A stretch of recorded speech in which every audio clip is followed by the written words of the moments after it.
answer the questions that Carthage was asking around how many BBC. The BBC reported this as a coup. It's so missing the point. Well, but the problem is, the BBC didn't report it as a coup. It said there were certain people, but they gave a lot of prominence to that view. And basically, even if there are people on the right who want to destroy the BBC, it's not the point. What the BBC needs protection from at the moment is from itself. Okay. It needs to rediscover its best. There is a lot to talk about this, but we have spoken to lots of people about it as well. And I do want to bring in Damien Collins now, a former chair, of course, of the Culture, Media and Sports Committee. I spoke to him a little bit earlier. What's your view on what's gone on over the last 24 hours or so? Probably inevitable that we'd see those resignations at the BBC. I think it's a failure of their governance structures themselves, their failure to enforce their editorial policies, to take action when they hear something has gone wrong. It's a consistent pattern of behaviour we've seen over a decade and has led to the downfall of several Director Generals now. So that's something the BBC have to take on board. I think reputationally, this is a very challenging time for them. It's a market where increasingly people aren't paying their licence fee, not because they are protesting against it, but because they're choosing to go elsewhere. So for all of our public broadcasters here, trust in standards and policies is really important to maintain those viewers. And we'll get onto those big issues in a second. Just specifically on what happened with that Panorama programme. Yeah. Do you think on that alone, the Director General and the Head of News should have resigned? Do you view that incident as serious enough? No, I don't. I think they made a terrible mistake on a very important subject broadcast at an important time, just for an election. So that is a very serious matter.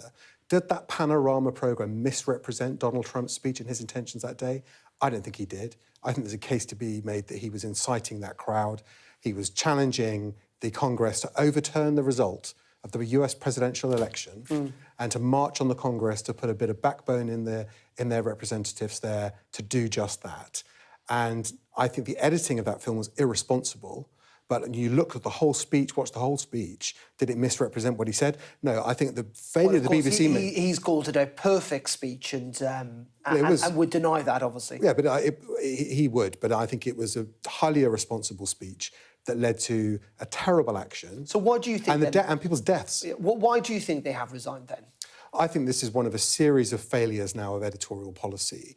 And I think with the Trump documentary, the Panorama film, they didn't grip that straight away. They should have addressed that straight away. They should have made clear where they'd gone wrong, who would be responsible for that. And if they felt they could stand by the rest of the programme, then they should have done that. But not to address it, allow this to build, alongside other mistakes, like with the Gaza documentary as well, other complaints that have been made about them. I think it's led to it's not just about one incident, it's a failure of governance and a failure of trust in the people that are running the organisation. What do you make of these suggestions that it's actually part of a politically concerted campaign, maybe inside the board itself, to change either the direction or the management of the BBC? Well, I think the Director General has got a lot of power within the organisation, and I don't believe anyone could stop him speaking about an incident that had taken place or an issue that had to be addressed. So I don't know why the board seems to have failed in this in this particular case, who might be responsible for that, but ultimately the buck stops with the Director General, and I think he should have stepped in. We're talking about governance, and we talk about those allegations of political interference. I mean, is it right that some BBC board members are appointed? I mean, this is, of course, our national broadcaster. You're right, the BBC charter renewal is set by the government, but it's meant to have editorial independence, and yet some BBC board members are appointed by the government of the day. Well, the BBC does have editorial independence because the Director General is the Editor-in-Chief. The board can question him on editorial decisions post-transmission, but the board isn't involved in making those decisions about what goes on air. So it does have editorial independence, led by the DG. It's then a question of what is the balance of the board. The board is supposed to be like an internal governance mechanism on which the government appoints some members, but there are plenty of executive members of that board and independent members as well. So I think because the government is responsible for the BBC through the charter, payment of the licence fee is required in law, I think it's right that there should be some government representation. Do you think BBC News is institutionally biased? It depends what you mean by that. Does it have a political point of view? Does it skew always one way rather than the other? Well, I think that's the allegations that certainly made in this memo and elsewhere. I don't believe it does. I believe over the years it's offended governments of all colours and probably will, and generally probably the government of the day, whoever it is, has always complained about the BBC. I think what it shows here is, are there failures of process whereby when there's a problem, it tends to go into its bunker and defend its own first, whether that was over the Princess Diana interview on Panorama, whether that was the handling of Who Knew What When about Jimmy Savile, even to an extent on the action taken with regards to Hugh Edwards. Is there a trend of behaviour which is when things are very difficult and sensitive, they try to protect their own and hope it goes away? And I think that is where confidence has been lost. Talking about the governance of the BBC, and there is going to be now another Director General. I mean, many of them have resigned over the years. It does seem like it's almost essentially an impossible job. Is it now a time where there actually is a head of the BBC who looks after its interests in terms of the future of broadcasting, its commercial rights, the brand of the BBC, the £6 billion budget and all that sort of stuff, and then someone else who is ultimately the editor-in-chief? Because, I mean, it's a big, big task. Ultimately, if you run a media company, you are responsible for it. You are the publisher, you are the person at the top, the place where the buck stops. You could divide it, the BBC, you could ease the DG of some of the responsibilities. So the responsibility for some of the commercial decision-making and deal-making doesn't always rest with them. But whatever job titles you give people, someone is responsible at the top. And when things go wrong, that person is responsible for initiating whatever inquiries and reviews need to take place. If there's been a consistent failure over the last couple of years at the BBC, it would be when things were known about that had gone wrong, did the executive follow up in the appropriate way? And ultimately, the person at the top has to take responsibility for that. Is the BBC, is an institution that's meant to reflect Britain, and in many ways, some might argue it reflects it all too well. In essence, all the things we're talking about here are a kind of reflection of Britain, whether it's kind of failed institutions and governance or whether it is a fractured and polarised country that doesn't seem to agree on very much at the moment. But that's why I think we need the BBC to pull itself together. Because we need the BBC to be a functioning institution in this country. It's an important part of our independent media. And I'd say independent media companies, be it BBC, Sky, ITV and the newspapers, find themselves under institutional attack, I would say, from populist voices and politicians that don't like traditional media, or don't like the scrutiny and the accountability that comes through it. So we need to defend our media as part of our democracy. We need the BBC to be robust and strong. But to do that, it's not about passing an act of parliament. It's about the licence fee payers having confidence in the institution. And if they don't, they will go elsewhere. And that is the real existential threat the BBC faces. It's not over what's decided in Parliament. It's over whether people think the licence fee is worth paying. And just very finally on that, do you believe the BBC will exist beyond 2027 and in its current form? Yes, I do beyond 2027. In its current form, is the BBC... By the way, is the charter renewal, just to get people to know. Is it sustainable being run in the way it is at the moment? I don't think that it probably is, And of course, people say, well, get rid of the licence fee, but would people want to see a fully commercial BBC running adverts? That would drain money from the other public broadcasters and companies like Sky. So it's a very balanced ecology. But I think the big challenge for the BBC beyond 2027 is, can it continue to do the breadth of things it does, run as many channels and services as it does? Is that sustainable with the funding it has? OK, maybe a smaller BBC. Damien Collins, thank you very much indeed. Thank you. OK, you're watching the Politics Hub here on Sky News. Up next, we'll have more on that unfolding crisis at the BBC. I'll be getting the thoughts from an experienced former editor at the corporation about what's gone wrong and what needs to change next. She was beautiful, she was bright, she had so much potential. This wasn't an accident. Those individuals that didn't do their job properly, as far as I'm concerned, Nick, they need to be in a dock. I don't know why a local authority would be trying so hard to avoid scrutiny. Is cover-up too strong? I don't think it is. The evidence is there. Nanita should never have died. Just got so many questions, and I'm not the only one.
What might happen if Russia attacked the UK? This is clearly an enormous show of force. It is definitely out of the ordinary. We ran a war game with former ministers back in the hot seat. Ben Wallace. Amber Rudd. Jack Straw. It's the kind of war game that's genuinely tested inside government. The Russians are signalling that there may be an attack. Russia knows our weaknesses, but do you? I'm Deborah Haynes. From Sky News and Tortoise, this is The War Game. Listen wherever you get your podcasts.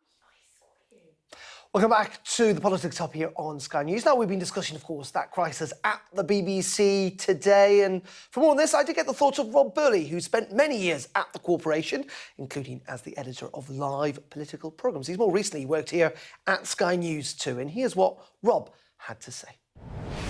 Rob, very good evening to you. I mean, it's not every day that the head of BBC News resigns. It's certainly not every day that the Director General resigns. And it's definitely not every day that you get both resignations on the same day. What did you make of the last 24 hours? Well, we always knew the BBC was good at drama, didn't we? You know, I guess they delivered on that front with this. Yeah, it's very dramatic. I mean, really serious stuff. I mean, I think, yeah, it was a culmination of a long time, lots of problems that had been building up that never seemed to be quite sorted. This is kind of the straw that broke the camel's back. But, I mean, I did think, you know, that the case of the Trump edit was pretty problematic, not least because it seems that the edit was brought to the attention of senior people at the BBC and, you know, pointed out to them exactly what happened, and they defended it. So that was kind of strange. So, yeah, it was dramatic and serious. Dramatic and serious, but you alluded to it there. Your sense is that this was the straw that broke the camel's back, rather than this just individual incident involving Trump, that there's been a series of incidents, are you saying, over the last couple of years? Of course. I mean, if you remember the Gary Lineker one, I mean, that was a point when it really felt like the authority that was sort of draining away from Tim Davie, and he had to sort of march up the top of the hill and then come back down again and again give in to Gary Lineker because his colleagues in sport weren't going to take it, and, you know, his writ didn't really run. So, I mean, the thing is, he talked a lot about some things that are important, like impartiality, but you know, the problems just kept coming. So you never really felt anything had happened apart from a speech. What do you make of this suggestion that's come from some, it must be said, even inside the BBC, suggesting that there was, or there is, a concerted political campaign? Some have branded it a coup in order to get rid of, I think, particularly Deborah Turness, but maybe Tim Davie too. Do you give those suggestions credence? I think, you know, I think what is true is that there are plenty of forces outside the BBC who'd like to see the BBC, you know, either not, you know, be diminished or disappear. I mean, so that's true. What about those inside the BBC, Rob? Well, you know, I mean, I don't have any evidence for that, and I think it's a very strange thing to be focusing on for people who are, you know, have to grapple with what we've seen are real, unquestionably, you know, serious problems, to look for some kind of explanation beyond the actual mistakes themselves. I think, or errors, or maybe not mistakes, errors is maybe not the right word. Maybe, you know, just bad sort of choices and bad behaviour journalistically.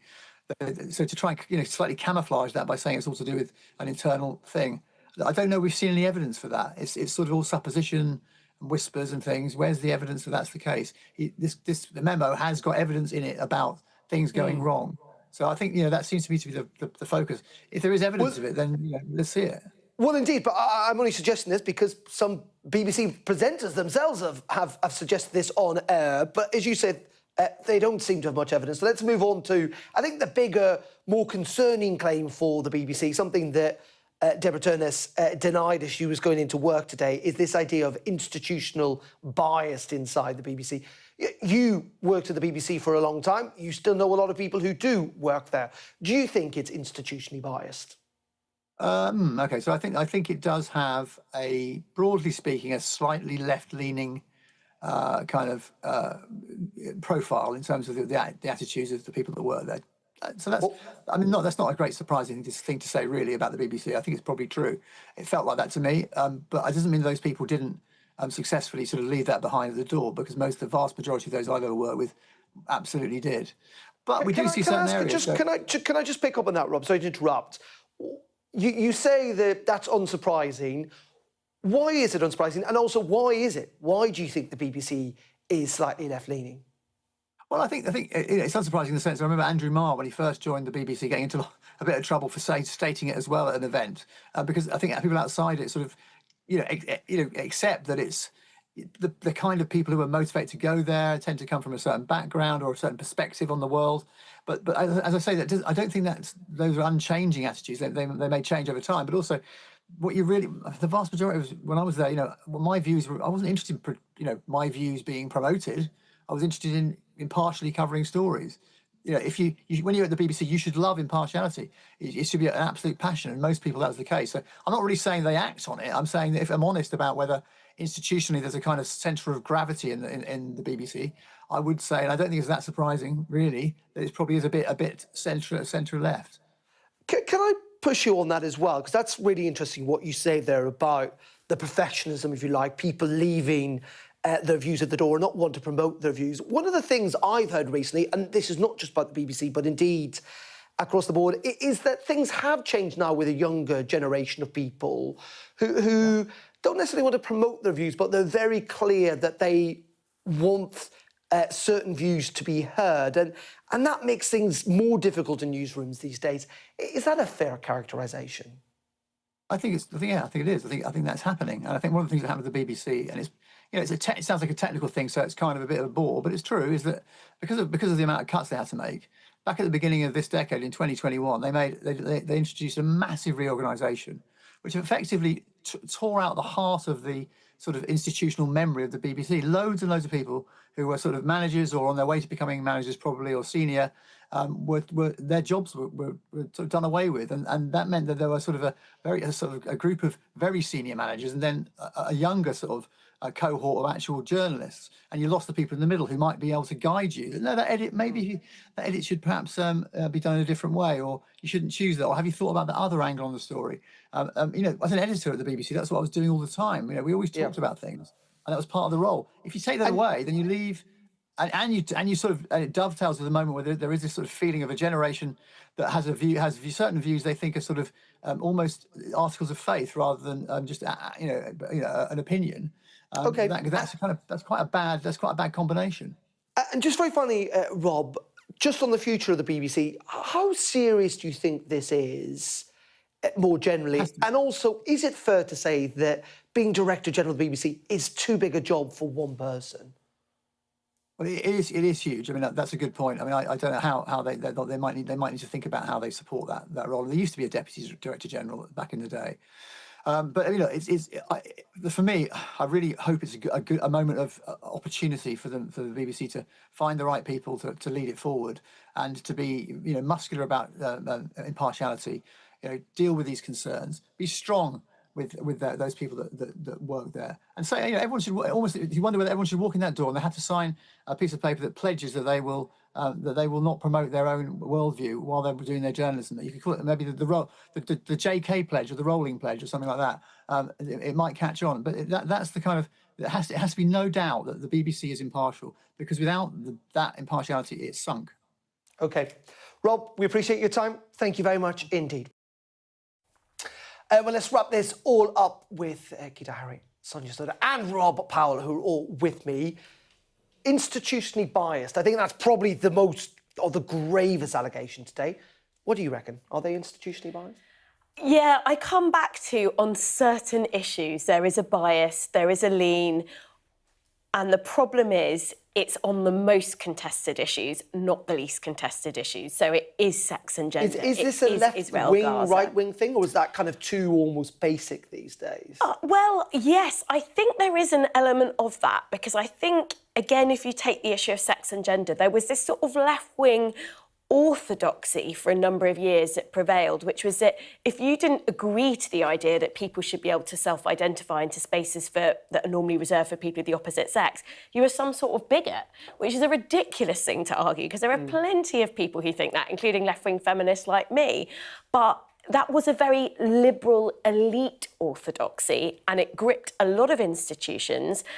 But I think it did grip the BBC too. And I think there is something there too. I would agree with Rob that although if you were to do a sort of poll of staff, it would probably show left-leaning, on lots of stuff they are impartial. I think on these very kind of culture war issues, that's where the weakness really shines through.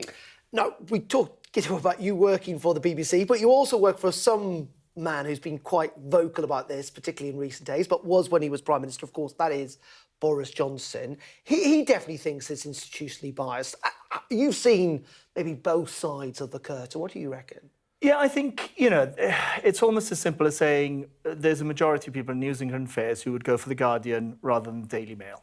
And that is a sort of default that leans to the left. But I think, to be fair, most of the people you'd see on television would challenge that. And they would, hold themselves to a higher standard where they don't reflect that. So it's more because there's sort of an agenda than in the reportage. Because not to emphasise this too much, but the counter-argument to the BBC's left wing is that if you look at like Craig Oliver, if you look at yourself, if you look at Robbie Gibb, I mean, lots of these people have actually gone off and worked for Conservatives. You've named all of us now. And there's 20,000 people at the BBC, so of course there are exceptions. But I think somebody like Chris Mason, the current political editor, is untouchable. Laura Koonsberg before him.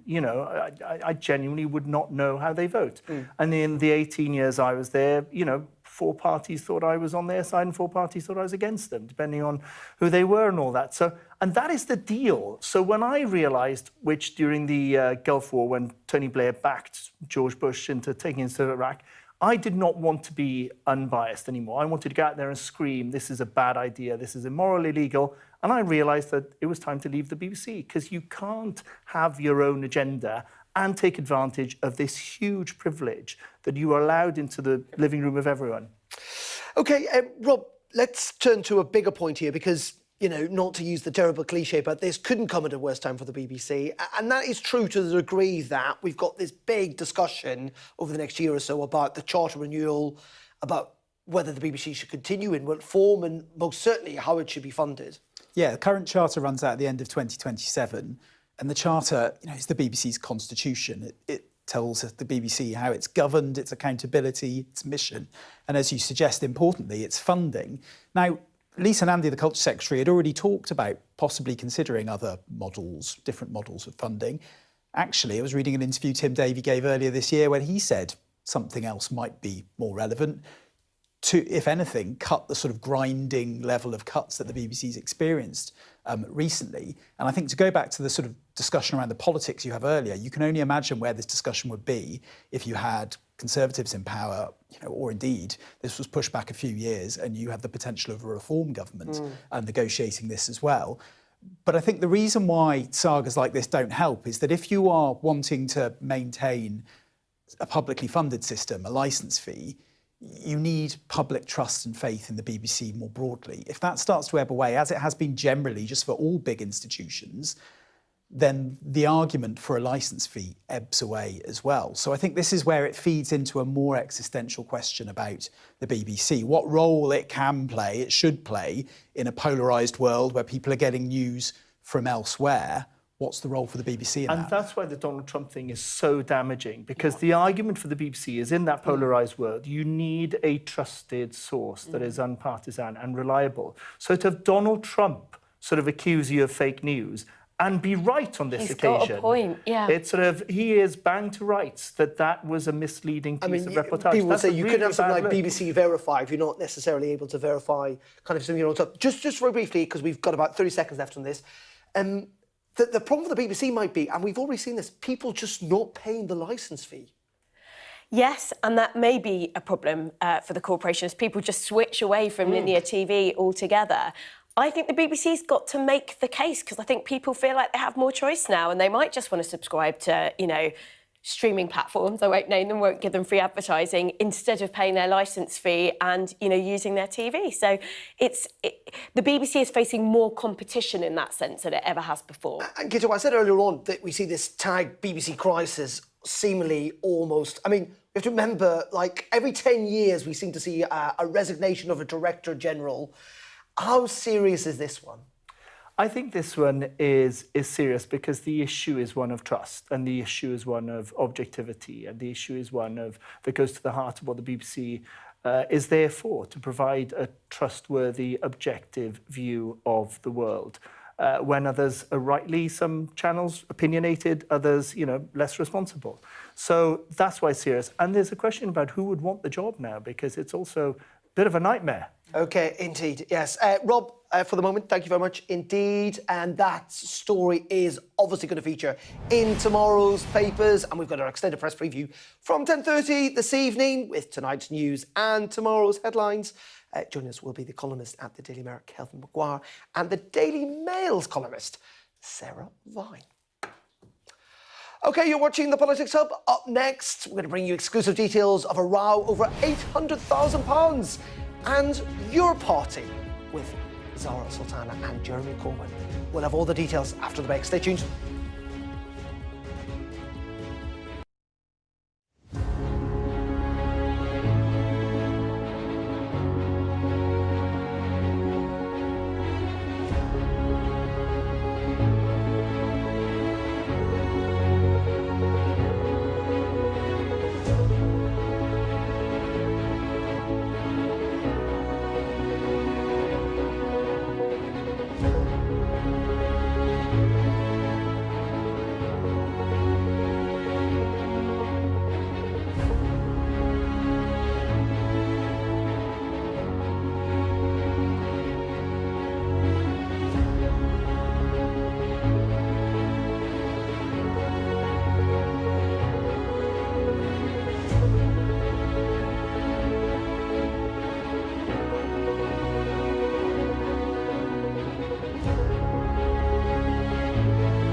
Very welcome back. Now, donations being held by the MP Zara Sultana will be transferred over to your party, which was set up with Jeremy Corbyn in July, in tranches we hear this week. That's according to Sky News, and it follows a major row over finances behind the scenes. What's it like to say? The person who brought us that story, and will do, is our reporter, Faye Brown. Faye, very good evening to you. Just first of all, I think remind lots of viewers, because they've forgotten, who are your party? Yes, so Your Party is the new left-wing movement that was launched in July by Jeremy Corbyn, who lots of people will know is the former Labour leader, and Zara Sultana, who was a Labour MP until recently. She quit in protest at the direction of the party, and she joined forces with Jeremy Corbyn to launch this new movement, which they really said would be an antidote to the rise of the right. This would be a party about public ownership, taxing the rich, you know, building council houses. This was a party that was really meant to appeal to people unhappy with the direction of Sir Keir Starmer's government. And lots of people might not have been tracking its progress since then. But what a lot of people might be aware of is they haven't really got off to a smooth start. You know, your party isn't even the official name. That is still to be decided. There's been internal rows over the membership launch, and now this latest stumbling block, a row over donations. Yeah, it's definitely been a very difficult birth.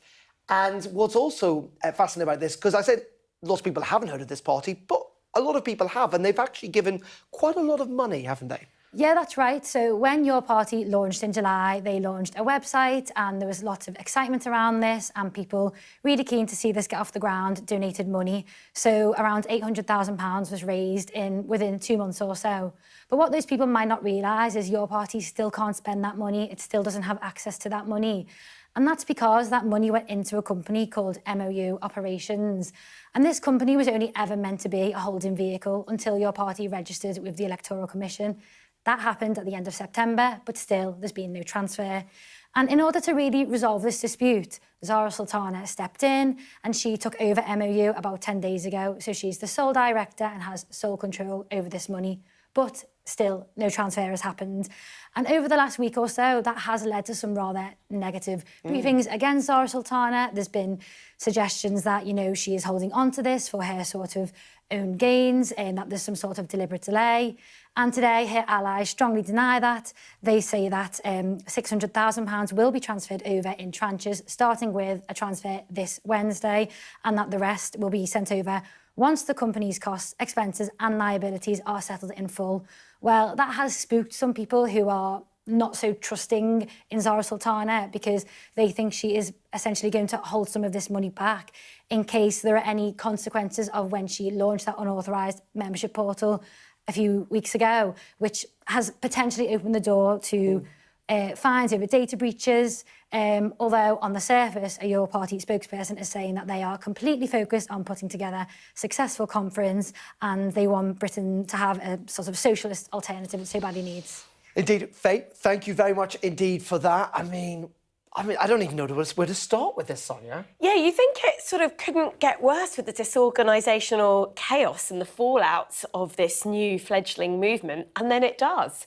So it's quite crazy. I mean, to have this sort of dispute about this amount of money and have it in the control of one sole director is very dodgy, I think, given how much money that they've managed to raise by going out online, the fact that there didn't seem to be a plan worked out about who was going to control this money before they went out and did it. But you've got to remember that all the time this is going on, the Greens are riding high in the polls, and it would have been your party, whatever it was going to be called, that would be hoping to mop up those votes from disaffected left voters who are annoyed with Keir Starmer. And actually the polls make it look like it's all going to Zach Polanski's Greens. And I think it's going to be quite hard in some ways for this new party to get a look in because Zach Polanski is turning out to be quite a charismatic leader of the politics Greens. are clearly quite volatile at the moment. True, and Zora Sultana obviously I could is eat my words. suggesting the money's coming back. And we shall see. Just briefly on this, though, I mean, we've seen political parties try and launch before and it's not worked. What's your instinct about this? They clearly don't trust each other. The two people at the heart of this haven't trusted each other from the beginning. And the perception now, I would think, is that she is using this money as leverage to make sure that she can't be sidelined. And, you know, if they're playing games like that at this stage, then they're a long, long way from offering themselves as an alternative government. Yes, I think that may well be true. Certainly a long way from an alternative government, Gito. I'm not denying you that one. I'm not denying Faye, thank you very much indeed. And you can read more about Faye's story on the Sky News website this evening. Thank you very much indeed. OK, coming up after the break. When do political jibes become more... Oh, we're not taking a break. Oh, because we've run out of time apparently. But we have got time for one more story. And that is... when do political jibes become more than just a bit of clowning around? Well, the Shadow Justice Secretary, Robert Jenrick, has faced criticism, with some saying he broke parliamentary rules for posting an artificially generated video of his opposite number, David Lammy, in which the Justice Secretary turns into a clown. Now, he posted the AI clip, which shows Mr Lammy donning a circus outfit and makeup during PMQs to blast his handling of the accidental release of prisoners. Have a watch.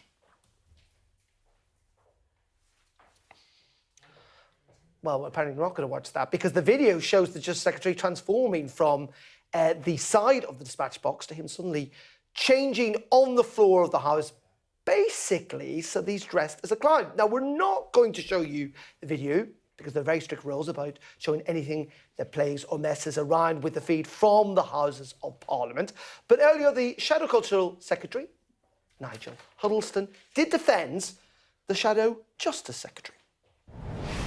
I think the way that we use images we've got to be careful about, and there's also rights issues around here, but there's often been a culture where we allow mockery of some sort, and fair use is often used as a reason here. I think if it was trying to portray something or give the impression of a speech or something and then deep fake, that would be one thing. But clearly, quite frankly, taking the mickey out of something is slightly different, and I think the British culture is usually quite tolerant about those kind of things. Well, we had a bit of clarity around, didn't we, there in the last minute or so, trying to get into that story. You've seen this video. What do you think? I think it's fair enough. Okay. I mean, it's quite obviously sort of doctored. It's kind of quite funny. It's a little bit cheap, a little bit, you know, well, not nasty, but a little bit cheap, but it's fine. All's fair in love, war and politics, I think. Because remember, his nickname is, Robert Jenrick's name is Calamity Lammy. What do you reckon? Because, I mean, the reason we can't show it is because there are genuine rules about the feed from the House of Parliament and stuff. But also politicians should be able to kind of... So I think the thing that sort of puts it in a different category to other AI or fake news is that it's very clear it's not real because, I mean, the guy is donning a clown costume in the House of Commons. Red nose and all. Yes, exactly. So it's clear that it's fake and it's having a bit of a laugh. The one thing I will say about Robert Jenrick is that he is very good at doing creating these things that make us sit around and talk about him. So this isn't the first time that he's attracted a lot of media attention because he's done something quite clever, maybe not sophisticated, but, you know, clever with social media. So, you know, maybe there is something to be said for that, I suppose. We are dancing to his tune. And while you said it and you said it's funny and, you know, I don't think we should be too po-faced about politics, but the concern obviously is, I mean, AI is going one way, which is making it even more realistic. I mean, that's the real concern here, is that we do end up in this world, don't we? Yeah, and you've made the point that this works because it's obvious, I think. But if you get to the point where, you know, it's not obvious and certain words are coming out of the mouth of somebody who looks perfectly normal otherwise, that's where AI can get very, very dangerous. And that's, again, back to where we started the programme. You need trusted news sources that are reliable and don't do the doctoring themselves. Wow, that was a beautiful full circle. Very good, very good. Just finally on this, what's your sense about the kind of the Parliament itself? Because, as I say, one of the reasons we're not allowed to show it is because the rules around what happens in the chamber are not. But it is important to keep kind of the secrecy of Parliament, is it, do you reckon? I mean, I actually haven't seen the video, so it's a little bit hard to comment on it without it, I suppose.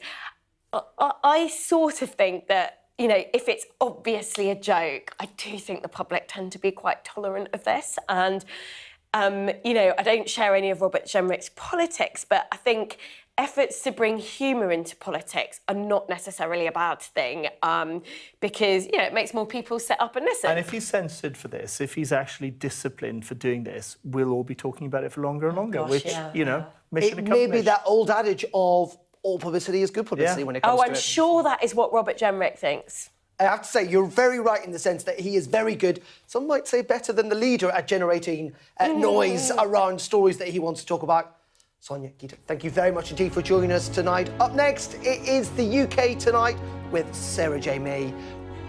Join us tomorrow night at 7. Goodbye.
It's 8 o'clock. This is the UK Tonight.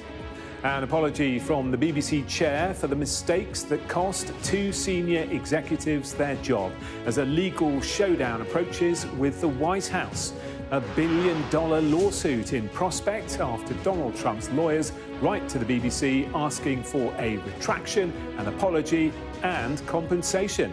It follows an admission from the broadcaster that it misleadingly edited a documentary about the president.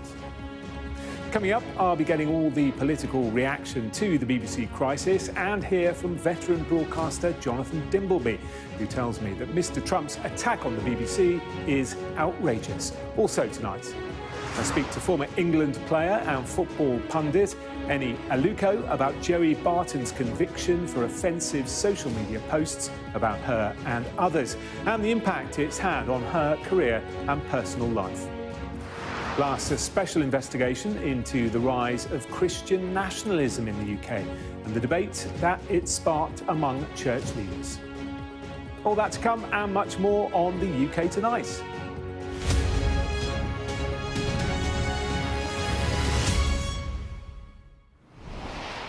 Hello there, a very good evening. The chair of the BBC has apologised for editorial failings that led to the resignations yesterday of the Director General and the Head of News.